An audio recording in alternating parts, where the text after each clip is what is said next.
Hello everyone, once again welcome back my channel Basic Biology by Nirmala Chaudhary. Friends, आज respiratory system का second class है जिसमें हम लोग पढ़ेंगे रिस्पायरेटरी ऑर्गन कौन कौन से होते हैं और साथ ही साथ बहुत सारा रिस्पायरेशन पढ़ेंगे, जैसे branchial respiration, cutaneous, buccopharyngeal respiration, tracheal respiration और पल्मोनरी रिस्पायरेशन, और भी एक्स्ट्रा रिस्पायरेशन के बारे में जानेंगे। ओके, तो वीडियो में एंड तक ज़रूर देखना जिससे कि आपको बहुत क्लियरली समझ में आ जाए। ओके, तो यदि आप मेरे चैनल पर नए हो तो जल्दी से मेरे चैनल को सब्सक्राइब कर दीजिए, जिससे कि आपको जो भी हम वीडियो बनाए उसका नोटिफिकेशन आप तक पहुँचे। ठीक है, इससे पहले रिस्पायरेशन का एक क्लास हो चुका है, यदि आप नहीं देखे हैं तो वो वीडियो प्लेलिस्ट में जाकर देख सकते हैं। ओके, तो चलिए स्टार्ट करते हैं रिस्पायरेटरी ऑर्गन।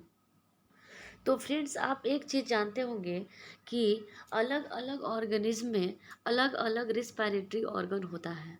ठीक है, ज़रूरी नहीं है कि अ, हमारे में जो रिस्पायरेटरी ऑर्गन होता है वो किसी और ऑर्गेनिज्म में भी हो। ठीक है, तो एनिमल का अलग होता है, और जितने भी धरती पर जितने भी ऑर्गेनिज्म हैं सब में अलग अलग रिस्पायरेटरी ऑर्गन होता है। ठीक है, और अलग अलग टाइप का रिस्पायरेशन होता है। तो चलिए जानते हैं रिस्पायरेटरी ऑर्गन कौन कौन से होते हैं। Types of respiratory organ in different animal, जितने भी एनिमल होते हैं सारे में अलग अलग टाइप का रिस्पायरेटरी ऑर्गन होता है। ठीक है, और टाइप्स ऑफ रिस्पायरेशन भी अलग होता है। तो यहाँ पे आप देख पा रहे होंगे, यहाँ पे ऑर्गेनिज्म, यहाँ पे ऑर्गेनिज्म है, ठीक है, एनिमल्स, और यहाँ पे है रिस्पायरेटरी मीडियम कि वो कहाँ कहाँ पे रहता है, और यहाँ है रिस्पायरेटरी ऑर्गन्स। ओके, और यहाँ है टाइप्स ऑफ रिस्पायरेशन। तो बहुत ध्यान से समझिएगा। अमीबा, यहाँ फर्स्ट में आप देख पा रहे होंगे अमीबा। अमीबा जानते हैं फ्रेंड्स, अमीबा जो है, आप बहुत क्लियरली ये बात को जानते होंगे। यहाँ से थोड़ा सा पेंसिल कम कर ले। हाँ, आप बहुत अच्छे से जानते होंगे कि अमीबा जो है वो एक्वेटिक है, यानी कि वो कहाँ रहता है, वाटर में रहता है, और इसके पास जो है कोई रिस्पायरेटरी ऑर्गन नहीं होता है अमीबा के पास। समझ पा रहे हैं? तो ये क्या करता है कि जनरल बॉडी सरफेस से क्या करता है, अपना रिस्पायरेशन करता है। ध्यान से समझिएगा कि कैसे वो करता है। यहाँ पे एक पेज लेना होगा। हाँ, यहाँ पे देखिए, मान लीजिए कि ये क्या है, हमारा अमीबा है। ओके, तो ये अमीबा है। तो अमीबा में जानते होंगे आप कि इसमें कोई रिस्पायरेटरी ऑर्गन स्पेशल नहीं होता है। ठीक है, तो इसको क्या करना है, O2 लेना है, CO2 क्या करना है, O2 लेना है और CO2 छोड़ना है। ठीक है, ऐसे O2 CO2 बाहर इसको लाना है। तो ये क्या करता है कि अपने बॉडी से किसी भी पार्ट से O2 ले लेगा और किसी भी पार्ट से O2 बाहर छोड़ देगा। ठीक है, तो अमीबा में ऐसा होता है, तो इसे ही कहते हैं जनरल बॉडी सरफेस। मतलब कहीं से O2 ले लिया, कहीं से बॉडी के किसी पार्ट से O2 ले लिया, कहीं से ले लिया O2 बाहर से। ठीक है, और कहीं से O2 बाहर, CO2 बाहर निकाल दिया। ओके, तो ये हो गया हमारा अमीबा। अमीबा में कैसा रिस्पायरेटरी ऑर्गन हो, इसमें कोई रिस्पायरेटरी ऑर्गन नहीं होता है। और कौन सा टाइप का रिस्पायरेशन होता है, तो वो होता है जनरल बॉडी सरफेस। समझ पाए? अब नेक्स्ट यहाँ पे देखिए, ध्यान से समझिएगा। यहाँ पे प्लेनेरियम, जिसे फ्लैटवर्म कहा जाता है, ये भी क्या है, ये भी वाटर में रहता है, एक्वेटिक है। इसमें भी कोई रिस्पायरेटरी ऑर्गन नहीं होता है। तो ये भी कैसा रिस्पायरेटरी सिस्टम, कैसा रिस्पायरेशन शो करेगा, तो जनरल बॉडी सरफेस करेगा। यानी कि ये भी कहीं से भी O2 ले लेगा और कहीं से CO2 बाहर छोड़ देगा। ठीक है, अब नेक्स्ट यहाँ पे देखिए, इंसेक्ट कीट वगैरह, ये तो आप जानते हैं कि एयर में रहता है इंसेक्ट, एयर, लैंड पे। तो देखिए, इंसेक्ट जो होता है एयर में रहता है, और इसका जो रिस्पायरेटरी जो ऑर्गन है वो क्या है, ट्रैकिया है। ट्रैकिया से सांस लेता है ये इंसेक्ट लोग। समझ पाए? हम लोग में भी ट्रैकिया होता है, बट हम लोग ट्रैकिया से सांस नहीं लेते हैं, हम लोग लंग से सांस लेते हैं। समझ पाए? ट्रैकिया जो होता है हम लोग में एक रास्ता है, एक ट्यूब लाइक स्ट्रक्चर है जिससे होकर O2 जो है लंग्स में जाता है। तो हम लोग में भी ट्रैकिया होता है मैमल्स में। ओके, तो देखिए इंसेक्ट लोग क्या करता है, एयर में रहता है और ट्रैकिया से सांस लेता है। जब ट्रैकिया से सांस लेता है, ठीक है, इसमें रिस्पायरेटरी ऑर्गन ट्रैकिया है, तो कौन सा रिस्पायरेशन इसे कहते हैं, तो उसे कहते हैं ट्रैक्योलर रिस्पायरेशन। नाम से ही स्पष्ट हो रहा है, ट्रैकिया से लेगा तो ट्रैक्योलर रिस्पायरेशन। ओके, अब नेक्स्ट देखिए यहाँ पे फिश, यहाँ पे फिश फिश वाटर में रहता है, आप जानते होंगे, मछली जल की रानी है, आप इस बात को जानते होंगे।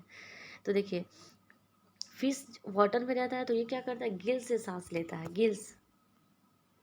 गिल से सांस लेता है, तब इसे इस रिस्पायरेशन को कहते हैं ब्रैंकियल रिस्पायरेशन। ओके, जब गिल से सांस लेगा तो ब्रैंकियल रिस्पायरेशन। ओके, अब नेक्स्ट आता है एम्फीबियन। एम्फीबियन किसे कहते हैं, जो लैंड पर भी रहता हो और जो वाटर में भी रहता हो, ठीक है, तो जो लैंड पे रहता हो और जो वाटर में भी रहता हो। तो देखिए एम्फीबियन का मतलब समझिएगा, यहाँ पे एम्फीबिया जब टैडपोल रहता है, यानी कि जब वो बहुत छोटा होता है फ्रेंड्स, उस टाइम ये क्या करता है, गिल्स से सांस लेता है। किससे सांस लेगा, गिल्स से सांस लेता है, समझ पा रहे हैं?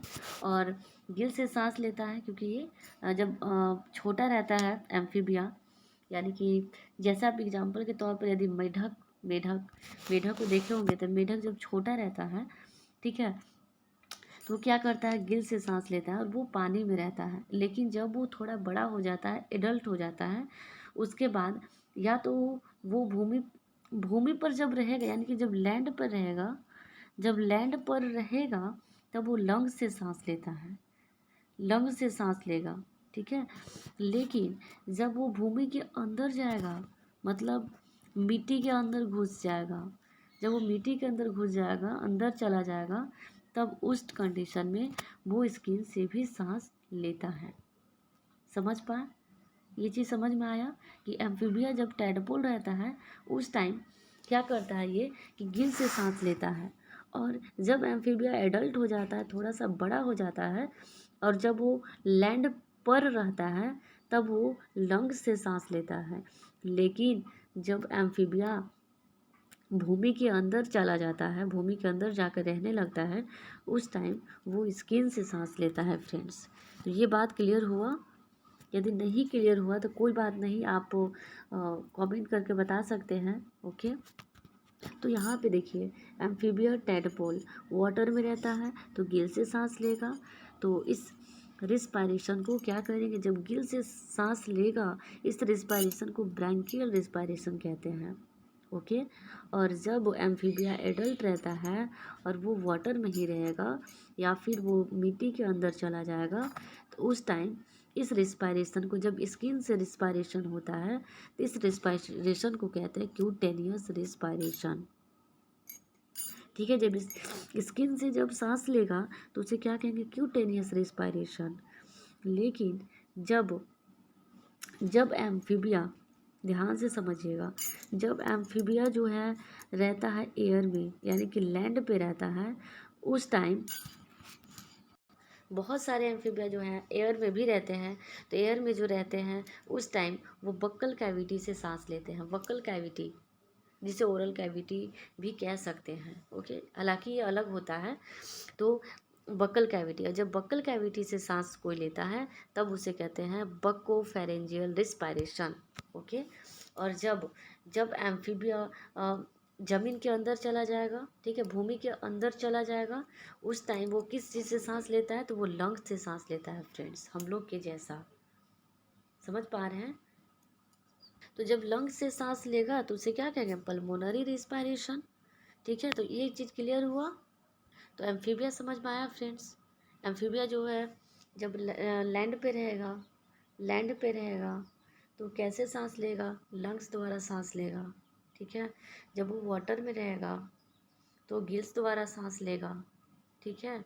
और जब जब वो भूमि के अंदर जाएगा तब वो स्किन द्वारा सांस लेगा, ठीक है। तो ये बात क्लियर हुआ? क्लियर है? तो आगे बढ़ें।